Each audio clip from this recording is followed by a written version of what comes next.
Hi there, this is Rob Zacny for IGN, reporting on my first couple of weeks with Elite Dangerous. It's a big game, as I'm sure you've heard, so we've decided to push back a full review until we've logged a little more time behind the stick. But in the meantime, here are some impressions of the game so far. If I had to sum up my feelings about Elite Dangerous in one word, it'd be ambivalence. Even after a couple weeks with Elite Dangerous, I'm still balanced on a knife edge between profound boredom and utter rapture. More than a few times, I have reached a space station and immediately exited a desktop, and then pushed away from my desk to go do something, literally anything else. But then I find myself back at my computer 5 minutes later, mug of coffee in hand, and launching right back into the game. And that's because there really is nothing else like Elite. I don't think I can remember another game to let me feel like I really was out there exploring the stars the way I feel like I'm doing in Elite. After dozens of jumps, my heart still lurches into my throat when my ship emerges from hyperspace and brings me face to face with a burning star, mottled by solar flares and wreathed in solar filaments. It's a mix of fear and awe that, even after growing used to the workaday business of flying spaceships in Elite, still brings me up short every time. But then I get on with my delivery route. I'm on the final frontier, but Elite always reminds me of another classic line from a game about an awe-inspiring world. Peach Wilkins in BioShock. He says that they come to Rapture thinking they're going to be captains of industry, but they all forget that somebody's got to scrub the toilets. Well, everywhere I go in space, in Elite Dangerous, I find someone else is ready to hand me a brush.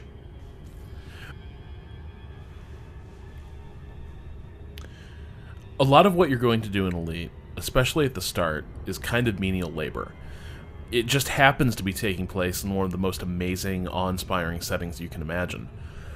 You go to a space station and pick up missions from the bulletin board, for instance. In most cases, they're not going to be terribly lucrative, so you start trying to build a little sideline and trade goods. If I'm going to this one place, I might as well take a little something that they need, and maybe increase my profit margin. So then you start poring over navigation charts and trade tables, trying to identify what those effective trade routes are, and then you fly them again and again and again. The margins are small, especially at the start, and so it takes either a long time or a little bit of luck to start earning the credits you need for better ships and equipment. Flying itself is routine, bordering on ritual. Elite Dangerous is very much in the Microsoft Flight Simulator or Euro Truck Simulator vein. A lot of what I spend my time doing in Elite is about as tense and challenging as flying a 737 from O'Hare to SeaTac. I observe proper landing procedures, requesting docking permission from the nearby space station at exactly 7.5 kilometers away from the landing pad. I fly directly and safely to the right spot, lower the landing gear, and touch down. Then I take a new mission, cargo, and fly right back out. But there is a reason why these simulation games get their hooks into so many people, and it's happening to me in Elite. I find the routine becoming meditative. I enjoy getting a little bit better at doing something that's kind of boring but also kind of demanding. I really enjoy landing, bringing my ship down for a smoother and smoother, more assured touchdown each time. At this point, my skids barely touch down before I'm already lifting off for the next space station, flicking the switch on my landing gear while using the vertical thrusters to boost clear of the pad, and then I throw the throttle forward and plunge right back into deep space.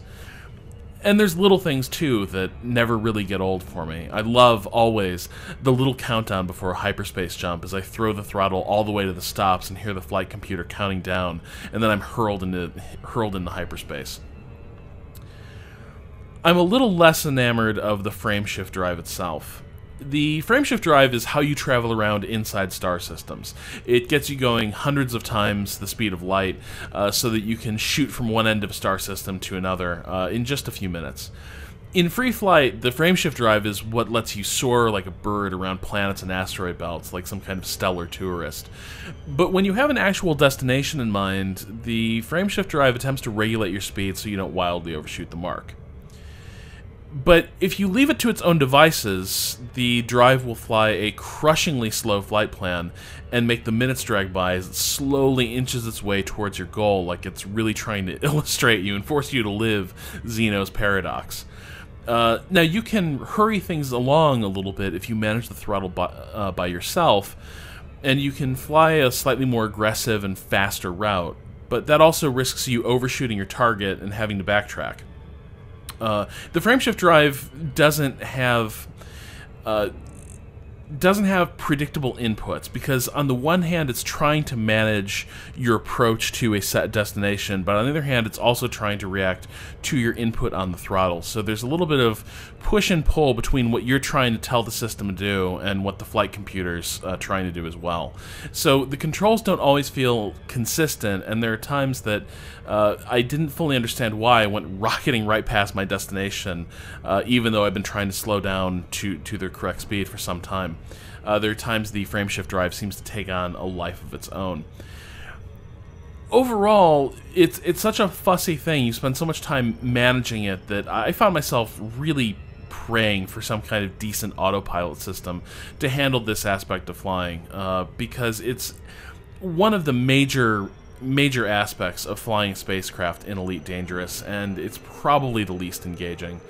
The fact that it is this fussy and this wonky makes it feel a little bit, honestly, like you're flying the desert bus of the stars, and that's not a place I really want to end up when I'm playing Elite Dangerous.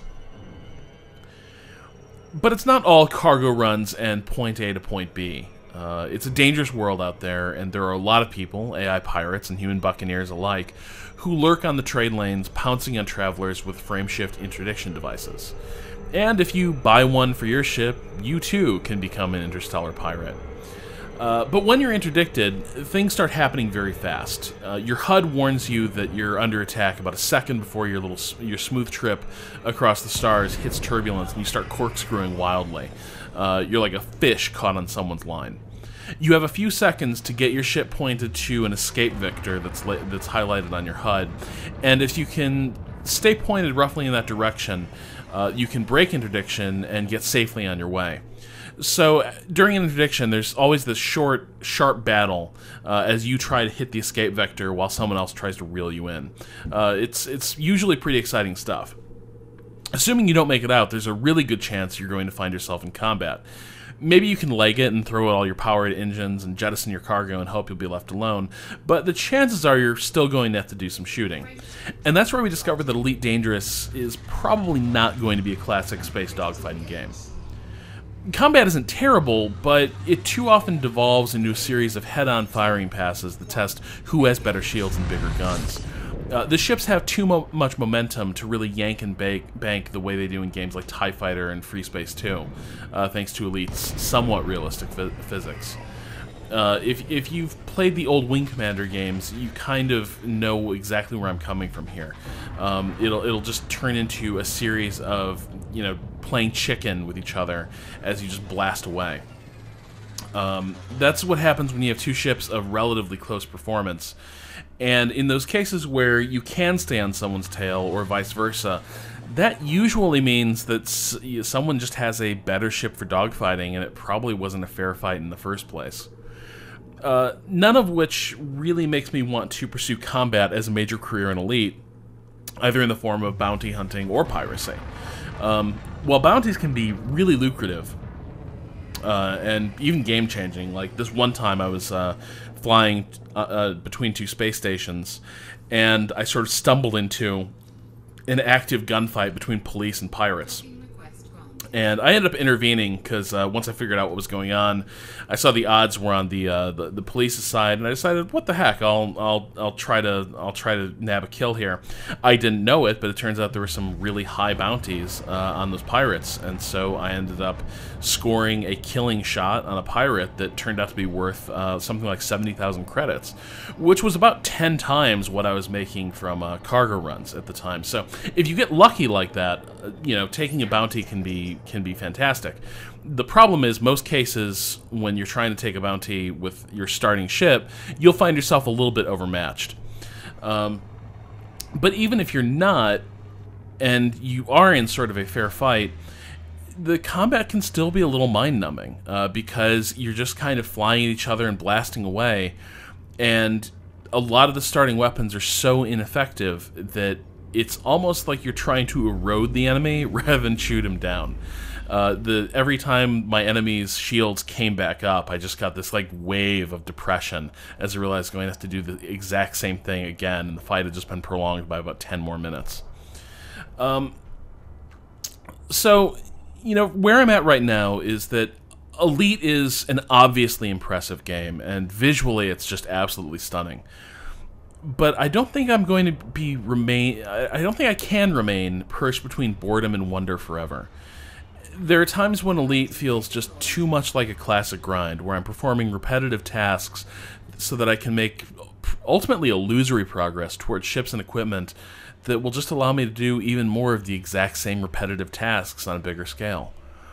I wish I saw more of the politics that the game hints at. There are separatists and anarchists and dictators jockeying for position among the stars.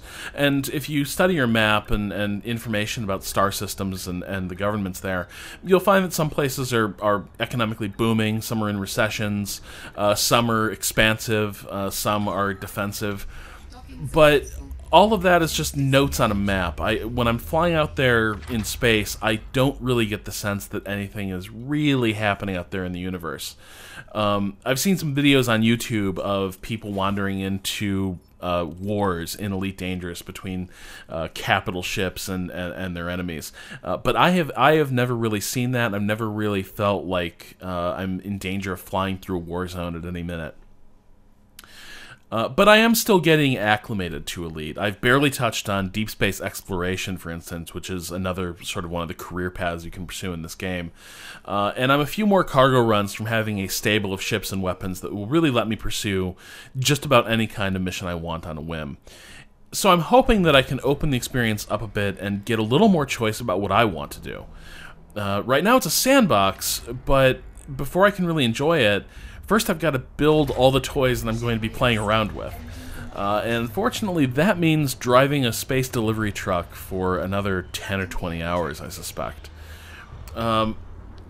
Anyway, we'll be back in the new year with a full review of the game and more discussion of other playstyles and some of the more advanced options you find once you get through what I'm hoping is going to be a grindy start to the game, but one that opens up the experience quite a bit. But until then, and for now, stick with IGN for all your space combat needs.